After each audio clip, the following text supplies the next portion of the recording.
नमस्कार मित्रों, आप सभी का आपके अपने चैनल मीरा भक्ति धारा में एक बार फिर से बहुत बहुत स्वागत है।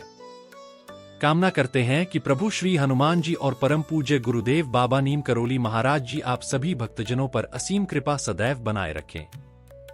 आज के इस अद्भुत अध्याय में हम आपको बाबा नीम करोली महाराज जी द्वारा बताई गई कुछ ऐसे महत्वपूर्ण बातों के विषय में जानकारी प्रदान करेंगे जिसको यदि कोई भी अनन्य भक्त अपने जीवन का मुख्य अंग बना ले और इनका अनुसरण करना प्रारंभ कर दे तो ऐसा व्यक्ति का जीवन स्वर्ग के समान हो जाता है। बाबा नीम करोली महाराज जी कहते हैं कि इन बातों का अनुसरण करने मात्र से वह अनन्य भक्त परम भक्त की श्रेणी में स्थान प्राप्त कर लेता है। तो इसीलिए बाबा नीम करोली महाराज जी का परम भक्त भला कौन नहीं बनना चाहेगा। यदि आपके मन में भी यही इच्छा है, आपकी यही मनोकामना है, तो आइए प्रारंभ करते हैं आज के इस अद्भुत अध्याय को। इस अध्याय को आप पूर्ण अवश्य श्रवण कीजिएगा ताकि बाबा नीम करोली महाराज जी की एक एक बात आपको प्राप्त हो सके। बाबा नीम करोली महाराज जी कहते हैं कि यदि कोई अनन्य भक्त मेरी साधना करता है और मुझे प्राप्त करने का प्रयास करता है तो ऐसे भक्त के साथ साथ मैं भी उतने ही कदम चलता हूं जितना वह भक्त मेरी ओर बढ़ता है। इसीलिए बाबा नीम करोली महाराज जी की जो शिक्षाएं हैं, बाबा नीम करोली महाराज जी के जो कथन हैं, वे इतने सरल और सहज होते हैं कि किसी भी अनन्य भक्त को उन बातों का अनुसरण करना कठिन नहीं लगता। इनमें जटिलताएं नहीं होती हैं, ये बातें अत्यंत सहज होती हैं। और जितनी भी सहज बातें आप जीवन में सुनेंगे उनमें एक बात आपको बहुत सामान्य लगेगी और वह है समानता। इन बातों में प्रेम का विग्रह विद्यमान होता है जो सबसे अधिक ऐसी बातों में देखने को मिलेगा। आप चाहे हमारे धर्मशास्त्रों को उठाकर देख लीजिए या किसी भी अन्य ग्रंथ का अवलोकन कीजिए, जिस भी धर्म ग्रंथ में किसी अनन्य भक्त का वर्णन मिलेगा उस भक्त के हृदय में ईश्वर के प्रति अगाध प्रेम होगा। इसी प्रेम के कारण वह अपने जीवन में अपने परमेश्वर को प्राप्त करने में सफल हुआ होगा। आप किसी भी धर्म ग्रंथ को उठाकर देख लीजिए और यही बात बाबा नीम करोली महाराज जी एक संक्षिप्त सारांश में समझाते हुए कहते हैं कि केवल और केवल सहज भाव से ही ईश्वर की प्राप्ति संभव है। इसीलिए बाबा नीम करोली महाराज जी की पहली शिक्षा यही होती है कि सभी से प्रेम करते रहो। इस समाज और सृष्टि में जितने भी जन आपसे मिले उन सभी के प्रति समान भाव रखते हुए प्रेम का भाव अपनाते हुए जीवन में आगे बढ़ते रहो। यदि मैं तुम्हारी हर प्रकार की मनोकामना पूरी न कर दूं तो कहना। आपको केवल मन में प्रेम का जागरण करना है। यह जागृत अवस्था में किया गया प्रेम और सभी के प्रति समान भावनाएं न केवल इस समाज को जोड़ती हैं, बल्कि साथ साथ में आपके लिए बाबा नीम करोली महाराज जी के करीब आने का नया मार्ग भी प्रशस्त करती हैं। भला कौन नहीं चाहेगा कि बाबा नीम करोली महाराज जी भी ऐसे भक्त की प्रतीक्षा करें, और बाबा नीम करोली महाराज जी करते भी हैं। जो अनन्य भक्त बाबा नीम करोली महाराज जी के सबसे करीबी होते जाते हैं उनके लिए तो बाबा नीम करोली महाराज जी स्वयं प्रतीक्षा करते हैं।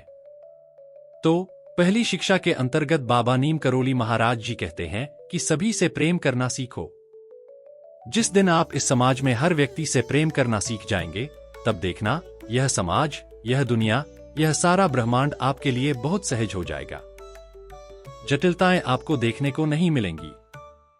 इसीलिए मैं कहूंगा कि बाबा नीम करोली महाराज जी की शिक्षा में सबसे महत्वपूर्ण यह है कि यदि प्रेम का भाव आपके मन में जागृत हो गया तो आप देखेंगे कि आपकी कोई भी इच्छा सोचने मात्र से ही बाबा नीम करोली महाराज जी पूर्ण कर देते हैं। हमें जीवन में जटिलताएं कहाँ देखने को मिलती हैं?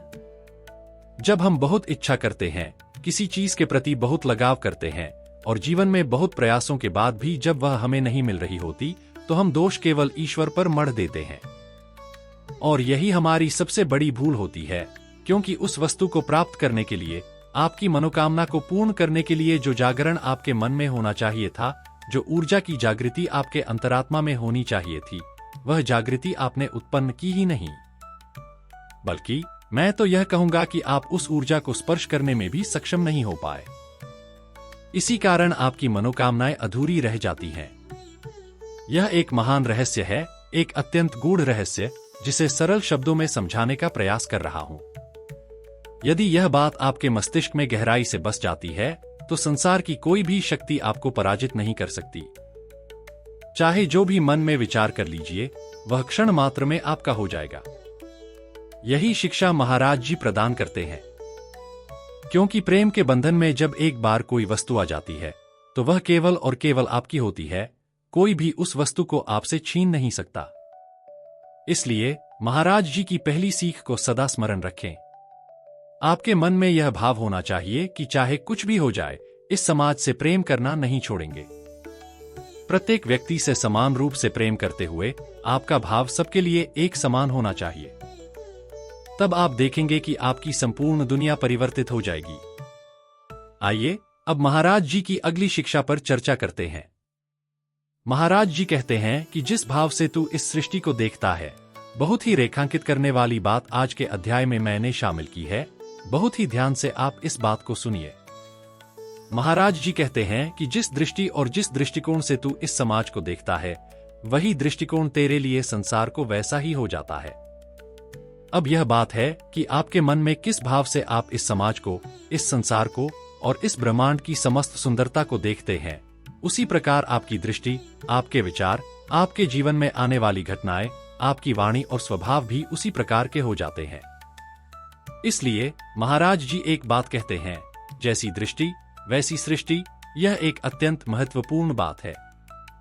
जो इस बात को समझ गया, वह जीवन के इस महान रहस्य को बहुत ही सहजता से समझ जाएगा।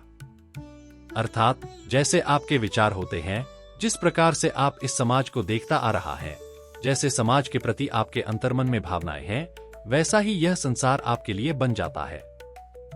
और इस बात को आप ऐसे भी समझ सकते हैं कि एक ही धरती पर जन्म लेने वाले, एक ही स्वरूप से उत्पन्न सारे जीव अलग अलग कैसे हैं, उनके लिए अलग अलग दुनिया, उनके लिए अलग अलग तरह के स्तर क्यों बनाए गए हैं, उनके लिए विभिन्न स्तर किसने निर्धारित किए हैं। यह किसी बाहरी शक्ति का नहीं, अपितु केवल हमारे विचारों का परिणाम है। यदि आज आप किसी विशेष श्रेणी या पद पर स्थित हैं, तो आपने समाज को उसी दृष्टि से देखा, उसी विचारधारा से विचार किया, और जैसे जैसे आपके विचार बने, वैसे वैसे ही घटनाएं आपके जीवन में घटित होती गईं। इसलिए जैसा व्यक्ति का दृष्टिकोण और विचार होते हैं, जैसे उसके मन में सकारात्मक या नकारात्मक भाव उत्पन्न होते रहते हैं, और जैसे वह मस्तिष्क में आदर्श स्थापित करता है, उसी प्रकार की दुनिया उस व्यक्ति के लिए बन जाती है। अतः यह आप ही हैं जो यह सुनिश्चित करेंगे कि समाज और दुनिया के प्रति आपके विचार, आपकी वाणी और आपके स्वभाव का स्वरूप क्या होगा। जैसे जैसे विचार और व्यवहार आप इस समाज में प्रस्तुत करेंगे, वैसे ही घटनाएं आपके जीवन में घटित होंगी।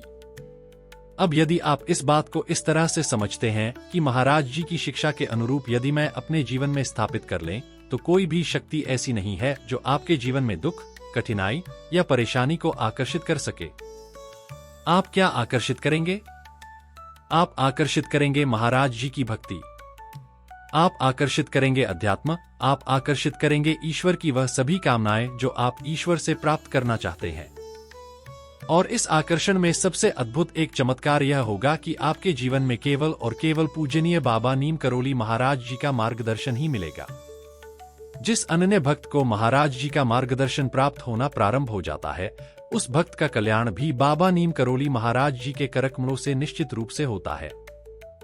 ऐसा व्यक्ति पूजनीय बाबा नीम करोली महाराज जी का प्रिय भक्त होता है। पूजनीय बाबा नीम करोली महाराज जी का आशीर्वाद आप सभी पर यूं ही बरसता रहे, यही हमारी कामना है। आज के इस अध्याय में जो दिव्य शिक्षाएं मैंने आपसे साझा की हैं, वे सभी आपके जीवन में प्रभावकारी सिद्ध हों। आपका जीवन संपूर्णता को प्राप्त करे, आपके प्रत्येक मनोवांछित कार्य सिद्ध हों और आपकी सभी प्रार्थनाएं बाबा नीम करोली महाराज जी की कृपा से पूर्ण हों। आपको बाबा नीम करोली महाराज जी का मार्गदर्शन निरंतर प्राप्त हो और उनकी उपस्थिति का अनुभव सदैव आपके साथ बना रहे। तो यह था आज का अद्भुत और दिव्य अध्याय।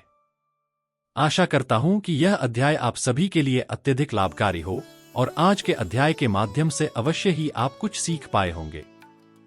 इसी कामना के साथ विदा लेने का समय भी आ गया है। विदा लेने से पहले समय है प्रार्थना का।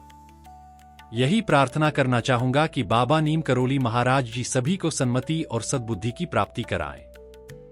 इस संपूर्ण सृष्टि का, इस संपूर्ण लोक का कल्याण हो। इसी कामना के साथ विदा लेता हूं। मिलते हैं अगले अद्भुत और दिव्य अध्याय में। तब तक के लिए जय श्री राम, सीताराम, जय हनुमान, जय जय बाबा नीम करोली महाराज जी।